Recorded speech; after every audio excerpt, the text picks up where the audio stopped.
From Kansas State University, this is Agriculture Today. Eric Atkinson here, and here's what's ahead.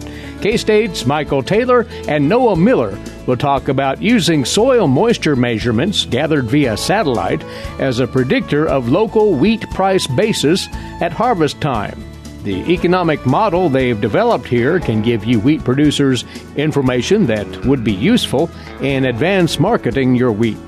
Also today, K-State's Brad White, Bob Larson, and Bob Weaber will take an in-depth look at summer pneumonia in beef calves, what causes it, and how you producers should go about managing it.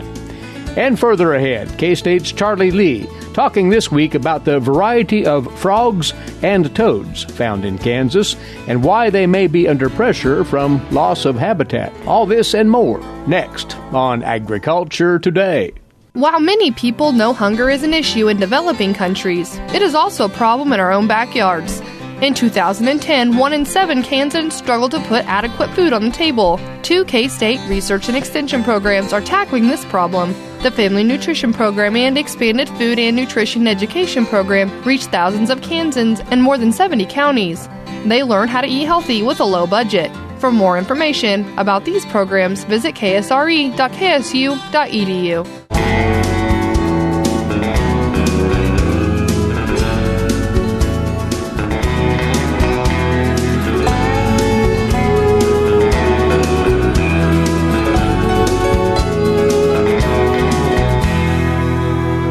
Thanks for listening in. This is Agriculture Today over the K-State Radio Network.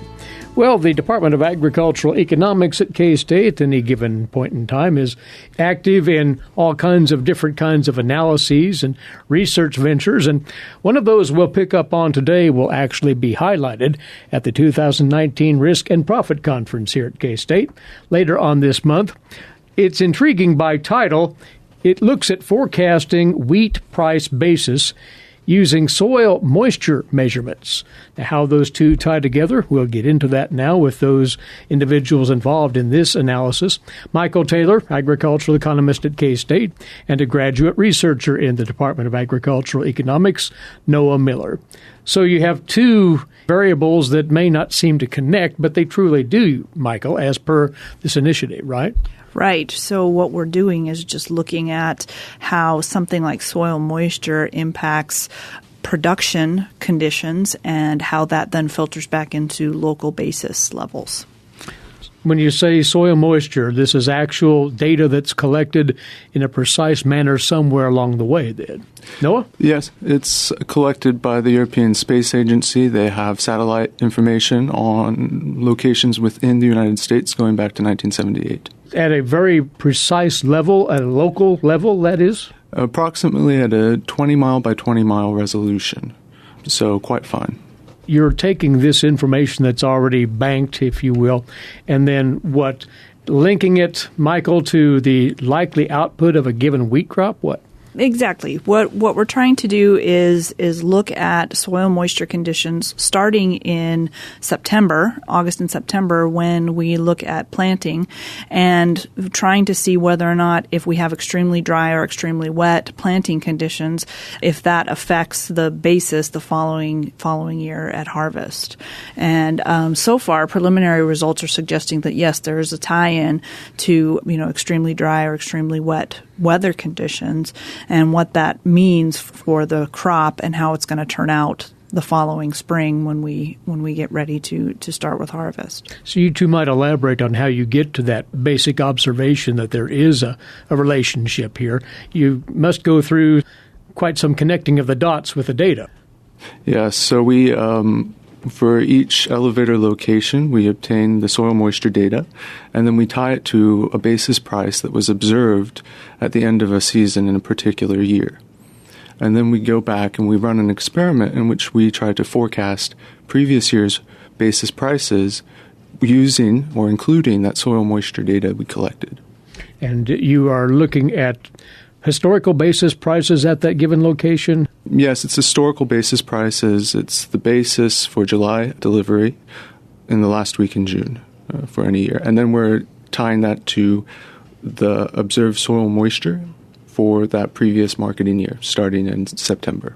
So there apparently is, and we can walk through all sorts of examples here perhaps, but there apparently is a very strong association with the two elements then, it sounds, Mykel. Right. So you're basically putting spatial data next to price data.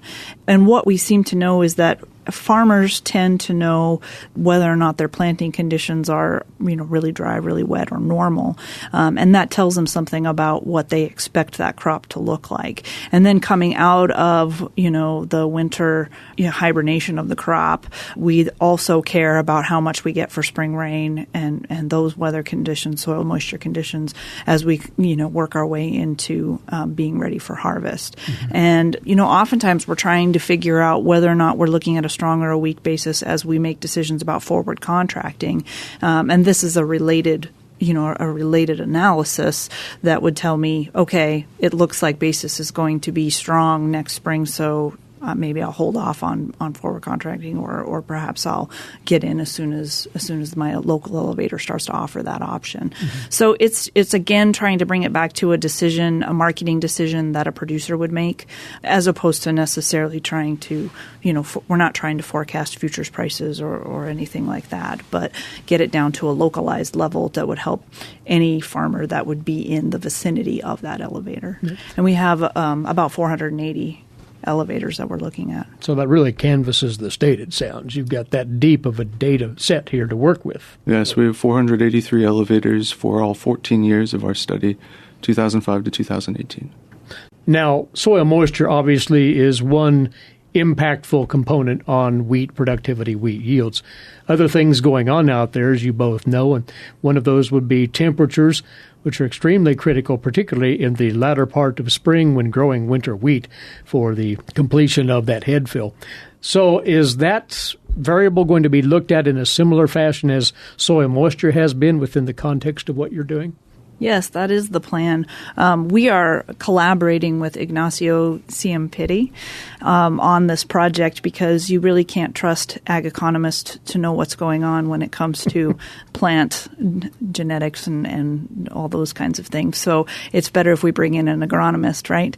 But he has worked with us, and we are going to try to bring in some temperature information, and it will, I think, help the project to have a multidisciplinary team to look at it and make sure that we're representing the growing conditions of the wheat plant alongside the marketing aspect of it as accurately as possible. And is there a similar data set that covers temperature much as soil moisture is covered here, Noah? You're the number cruncher and all of that. Yeah, so there is an organization out of Oregon State University that has temperature at a similar level as the soil moisture for the elevator locations that we're interested in. So this could open up a whole new vista of information, potentially. Oh, yes. This could keep going for several years at least, I think. So you're going to continue this work, and you think it can be useful potentially for producers. There are other things that could affect wheat productivity, but this is a good baseline to start with. Is that fair to say? Yeah, the motivation for this study is just the incredibly large amounts of data that are starting to be generated by so many different sources these days. Including from on-farm sources. Yes, on-farm sources, as Noah mentioned, satellite data, and there's many companies, private firms, that are sort of, racing each other to figure out how to use this detailed geographic data to tell them something about the market. And, I don't expect that we're going to be the first ones to, magically forecast all kinds of market conditions, but it helps us to scratch the surface on what some of this GIS data can do and which of it maybe we want to pay attention to a little more closely than others. Now, producers listening out there will be curious as to how this data shapes up for their given locale amongst the 480-some data points that you've measured here. So will you be reporting this on a location-by-location basis at some point? Well, what we're hoping to do is to use the results of our model to provide we already have an online forecasting tool that's available through our Ag Manager website, but to update that so that we can include some drop-down soil moisture measurement or proxy of that, what approximately soil moisture is for a given producer's local elevator that they can put in to establish a price. So that's coming. It's not quite finished up yet, or is it out there? No, it's not out there yet, but we hope to get it out there soon. This would be an add-on to our crop basis marketing tool where you can see how basis fluctuates across the state. And that's available on agmanager.info. And so we're going to try to build onto that tool with some forecasting information. And you're still not done with this premise. You're going to look at this for a few more, or maybe 1 or 2 more years, this particular marriage, if you will, of data? Yes, the trick with forecasting data is that you'd like to have as many years as possible, but we're really more deep on the spatial side of it for the number of elevator locations. But we only have, about 14 years worth of data. And so we'd like to have as many years as possible because each crop year has different conditions. But I think that within the next year or two, we should be able to come up with something that is at least a somewhat of an improvement on local basis forecasts right now. Mm-hmm. And the point is, eventually, this will be distilled down where it can be a reliable marketing predictive tool for anybody's marketing intents or approach to marketing their grain. That's the goal.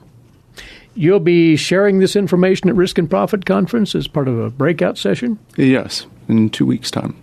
And again, if you're not familiar with the schedule there, that Risk and Profit Conference takes place August the 22nd and 23rd here on the Kansas State University campus. Registration's being taken at agmanager.info.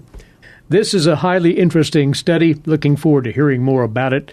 For the preliminary look at what you've found out so far, thanks to the both of you for coming over, and the best of luck with your presentation at Risk and Profit. Thank you. Thank you. Joining us from the Agricultural Economics Department at K-State, Mykel Taylor and Noah Miller. They'll be speaking on forecasting wheat basis using soil moisture measurements, which has been the premise of their research at that conference coming up later this month. agmanager.info again for registration. Take that and many other fine breakout sessions at that event. You're listening to Agriculture Today, and we'll return with more after this break over the K-State Radio Network.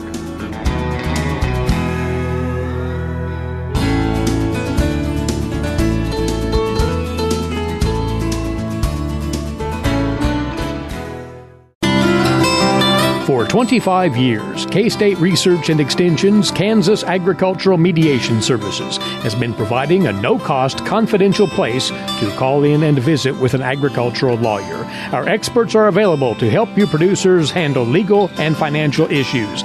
Explore your options and generate solutions. Call us at 800-321-3276 or visit us online.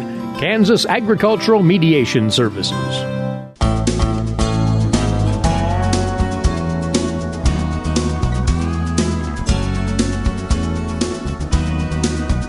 Agriculture Today continues now. Beef cattle health management, the theme of our next segment, once again drawing from another Cattle Chat podcast presented by the Beef Cattle Institute at Kansas State University. Principally today, the panel discussing a summertime calf ailment that seemingly has been more prevalent in recent years. On board this time, veterinarians Brad White and Bob Larson and cow-calf specialist Bob Weaber. Here's Brad. Summertime pneumonia, and we call it summer pneumonia, and especially on cow-calf operations, spring-born calves, often hits when those calves are between 3 and 6 months old on average. So if they're born in February, March, we may see those cases August, September. Pretty sporadic occurrence. Yeah, when I was in veterinary practice and we'd work with clients that had kind of an outbreak of pneumonia in their suckling calves, it's always really frustrating because you think that they really don't have the risk factors we typically think about for respiratory disease or pneumonia. They haven't been commingled with another herd. They haven't been trucked. They haven't been weaned. So why are they getting pneumonia when they're out there on their mother, on grass, really no other risk factor, not our typical risk factors, and yet you'll see some outbreaks in herds. And so partly it's the frustration that why. And we've worked with, and we've participated in some of the research where we've worked with researchers from Iowa State, Mississippi State, other parts of the country, North Dakota, South Dakota, looking at what some of those risk factors are. One of the interesting things is, and if you haven't seen it in your herd, That's not really unusual. In fact, 1 out of 5 herds is what we'll see cases of summertime pneumonia. So most herds don't have an issue with it. And in those herds that have a problem, it may affect 15% of the calves or so, 10 to 15%, but it varies year by year. So we see some herds, 0 problem. Some herds, it can be a big issue, which echoes what you saw in practice. And there were a few herds that tended to have problems frequently, not necessarily every year, but more often than Absolutely, not. yes. And other herds where when they had a problem, there were many years in between problems. And so there's some consistently have it, but at low incidence rate, and then others sporadically. Very sporadically. Interesting. Which, as a producer, is very frustrating because the feeling is, well, I didn't do anything different.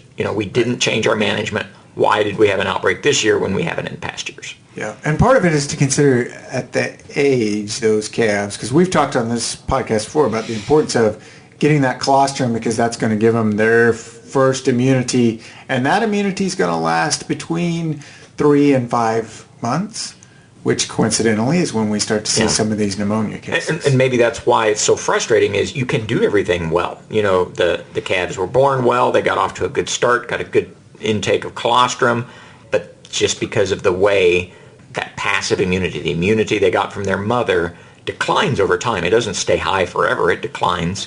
And it's, for spring-born calves, it's kind of pretty low by late summer.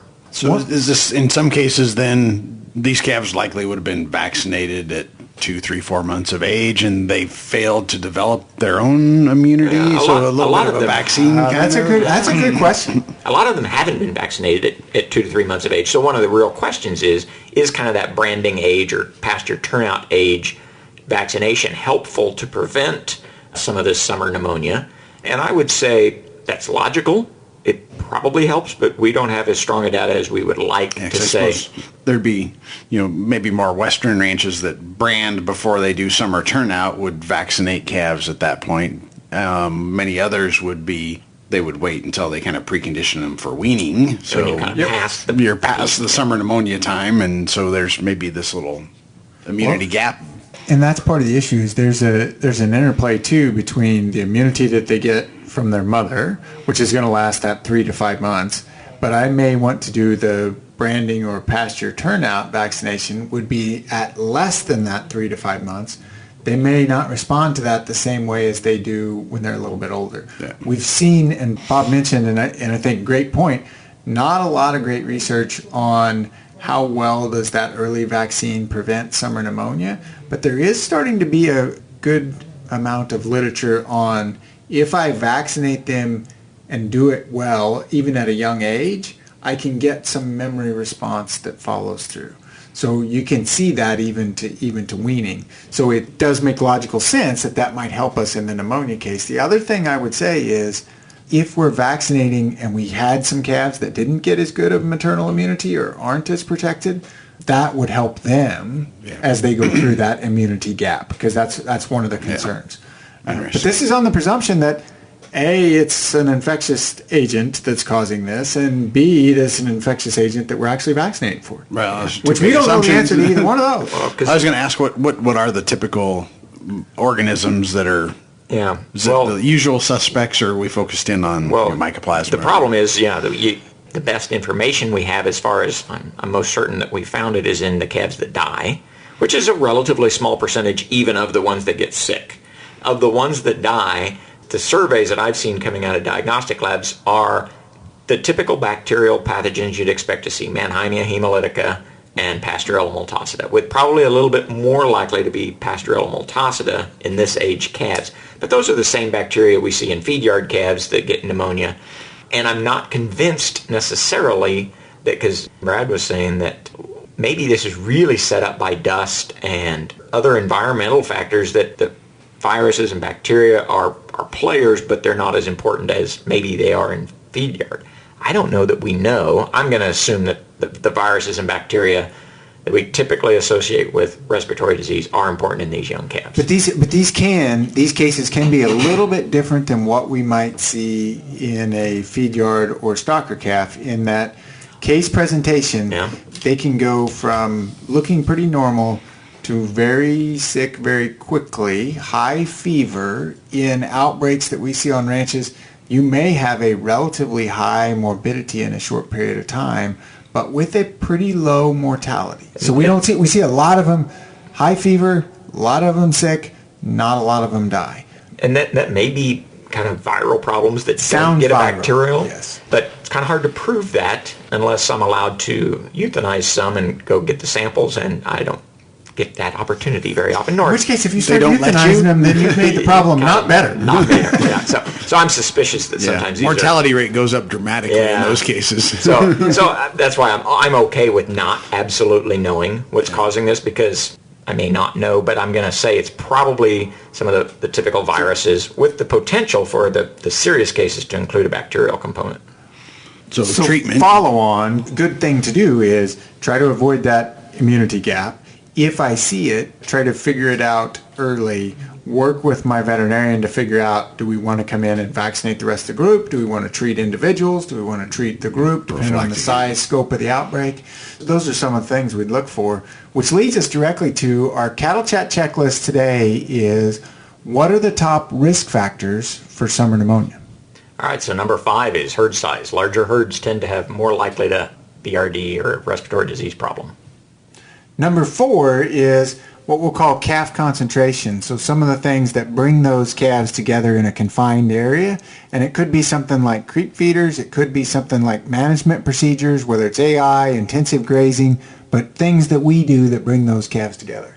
Sure. Number 3 is kind of under the category of heifer management, but this really encompasses both sort of dystocia, so how quickly we can get colostrum management, if you will, into those neonate calves that affect their subsequent maternal or passive immunity. Yeah. All right, number 2 is outside exposure. We know that if we bring cattle from another herd, so probably the worst case scenario is running some stocker calves with my cow-calf operation, or even bringing in some of those orphan calves. If a cow lost her calf to bring in an orphan calf, we know that increases the risk for summer pneumonia in that herd. And number 1 is having a long calving season is a risk factor. And we talked about immunity gaps, and that can play a role. So the longer my calving season, the more calves, they're going to vary their immunity just a little bit based on age. So those are our top 5 risk factors for summertime pneumonia in beef cow-calf herds. Deworming is a topic we talked about before we got on the show. The more we learn, the less we know for certain. Is that fair? That is fair for me. And so when I think about deworming, the group of animals that probably needs it the most are young animals. So animals less than 2 years of age. So replacement heifers, young growing calves. Those are the animals that need it the most, because adults actually build some resilience to parasites. They can have some, and it just doesn't seem to bother them very much. And the parasites don't really go to high levels in an adult, whereas they can in a young animal. So I'm going to target my control to young animals much more than older animals. And so when you say deworm a herd, I don't need to deworm every animal in the herd. I may preferentially deworm the young animals and let the old animals kind of go.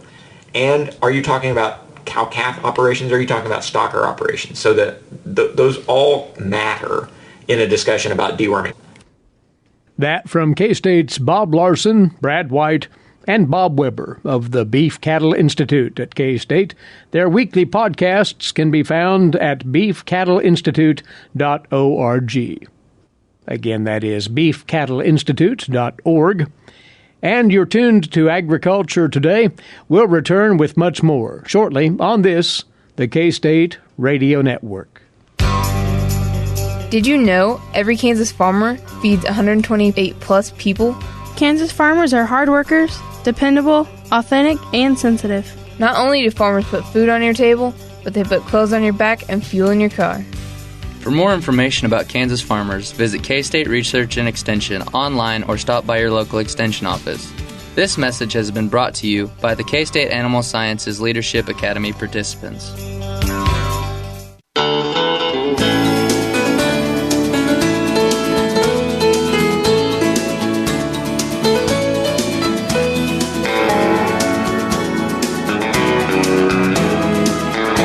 Welcome back to Agriculture Today. over the K-State Radio Network, now in our 95th year of broadcast service to Kansas agriculture.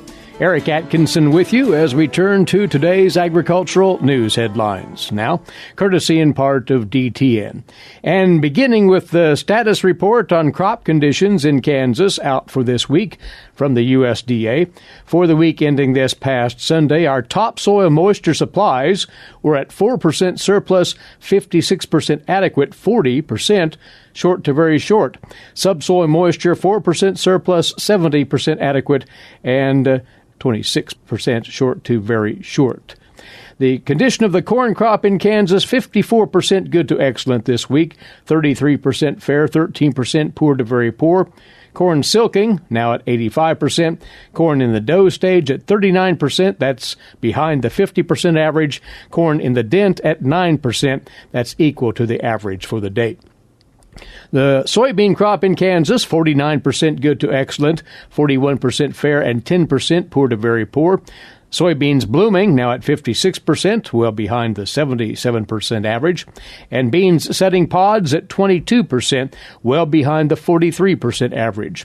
Grain sorghum, 67% good to excellent, 27% fair, 6% poor to very poor. Sorghum headed, now at 26%. The average is 44% for the date. And sorghum coloring at 3%. That is equal to the average. Nationally, corn silking is catching up with the 5-year average, but still behind schedule. Here's more from the USDA's Stephanie Ho. USDA meteorologist Brad Rippey says most of the nation's corn crop is entering the reproductive stage. Corn silking, 78% on the 4th of August, slowly catching up to the 5-year average, which is 93%, and last year's 95%. He says silking progress in Indiana, Michigan, and Ohio is at least 30 percentage points behind the 5-year average. We have seen 61% of the U.S. corn reaching the silking stage over the last 3 weeks. He points to corn at the dough stage. 23% on August 4th. That's just barely half of the 5-year average, which is 42%. And less than half of the number that we had this time a year ago, 54%. He notes slight changes in corn condition numbers, good to excellent down 1 point from last week to 57%, while very poor to poor is up 1 point to 13%. This is Stephanie Ho for the U.S. Department of Agriculture in Washington, D.C. And soybean development across the nation also running well behind normal for last week. The portion of the crop blooming 15% last week, 15% up that is, reaching 72% total as of Sunday. That's behind the 5-year average of 87%, and soybean setting pods reaching 37% as of Sunday. That is 26% behind the average pace of 63%. While U.S. agriculture faces more problems in the U.S.-China trade dispute, the chairman of China's largest grain, oilseeds, and food company told Brazilian agribusinesses yesterday that his company, COFCO International, will invest more heavily in Brazilian soybean production. Specifically, COFCO will buy up 25% more soybeans from Brazil over the next 5 years, while also financing the expansion of more than 60 million acres of soybean production in Brazil. The presentation of that information came as the trade dispute between the U.S. and China further escalated, with China's government news agency Xinhua announcing that Chinese companies will stop buying U.S. agricultural products. Next up for you, our regular Tuesday feature for dairy producers, milk lines. And waiting with that, as always, is K-State dairy specialist Mike Brook. Mike? Today I want to visit with our Kansas dairy producers concerning, well, actually a really good thing that you guys have been doing every day. As we look at the data that comes in from the Federal Milk Marketing Order, one of the things we track is the somatic cell count of the milk being pooled on the order. And today, just want to congratulate all of you for the excellent job that you've done over the last year in managing somatic cell count in your herd. For 2018, in the central order, all of the milk pooled on the order had an average somatic cell count of 195,000 cells per mil. This is very, very excellent. When we consider that the actual legal limit for somatic cell, according to the PMO, is 750,000, And for most of us, we have to ship milk that's under 400 or under 450,000. We can see that we're under half that for the year. So this is a very excellent job that you've done in maintaining low somatic cell counts in your herd. So hats off to you and congratulations for a job well done. Do we still have some opportunities when we look at somatic cell count and managing it on our farm? Well, as we look at the monthly averages for 2018, one of the things that we do see is we do see a rise in somatic cell count in the months of June, July, August, and September. This is quite normal due to the fact that we have summertime, so bacteria grow better in warmer weather than they do in cooler weather. We also have heat stress, so the animals tend to seek places that are wet to lay, and as a result of that, we have more contamination potential, as the udder tends to be dirtier when they seek these wet places to lay, or they seek ponds or other bodies of water to stand in. The other issue is that we generally have a little less milk production per cow per day during the summertime, so there's a dilution effect that has a bit of an effect on this. So we do have some challenges during the summer, but again, even during the highest months during the summer, we're still well below the 400,000 limit that most of us market milk under. So again, hats off to you. Also want to say a word about size of farm and how that affects the average somatic cell count. As we look at the year 2018, we look at those farms that ship more than 1.75 million pounds of milk a month. We see that they have a lower somatic cell count than farms that ship less than that. It's also interesting to note that the farms that are in these larger categories on a per-month basis account for nearly 70% of the total milk that is pooled on the central order during 2018. So, hats off to the larger farms for working very hard to maintain lower somatic cell counts and improving the level of somatic cell in our total milk supply. This is Mike Brook for K-State Research and Extension, saying congratulations for a job well done, and we still have opportunities to work toward lowering somatic cell count on our dairy farms. Many thanks, Mike. Well, if you haven't looked into the Agriculture Today podcast service yet, we'd invite you to do so at agtoday.net. That's agtoday.net. This is the K-State Radio Network. What is radon? Home exposure to radon gas is the leading cause of lung cancer death in the United States for non-smokers. In Kansas, 1 in 4 homes will test at or above the EPA action level. The Surgeon General recommends all homes be tested and fixed if necessary. Visit kansasradonprogram.org for more information. Test, fix, save a life. This message brought to you by the Kansas Radon Program, the Kansas Association of Broadcasters, and this station.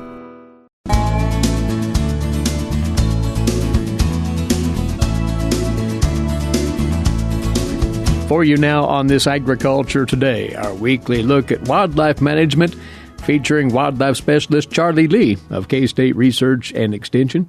Charlie, a look today at critters that are very commonly found in Kansas, frogs and toads, amphibians which are different, and you might distinguish between the two, first of all. Well, there's really no scientific distinction between frogs and toads. Both belong to the same order, but they're found in different families. All toads are frogs, but not all frogs are toads. They do have some specific traits that define them. Frogs are primarily aquatic. Most toads live on land, but near the water. Frogs have teeth. Toads do not. Frogs have a smooth, slimy skin. Toads have a dry, bumpy skin. But those bumps are not warts, and a person cannot get warts from handling a toad. Most people think that there's a major difference between frogs and toads, but very much the similar life cycles. Both have to reproduce in water or a very wet environment. Their life cycle is somewhat different than other species. The adults are terrestrial. They got to be close to water or a very moist environment for frogs, but it's somewhat different for the thick-skinned toads. Each species has a seasonal or precipitational preference for mating, and that mating can occur anytime from early March throughout the summer. Almost all of our Kansas frogs practice external fertilization. The males get together and call or vocalize. That vocalization then attracts the females to that area.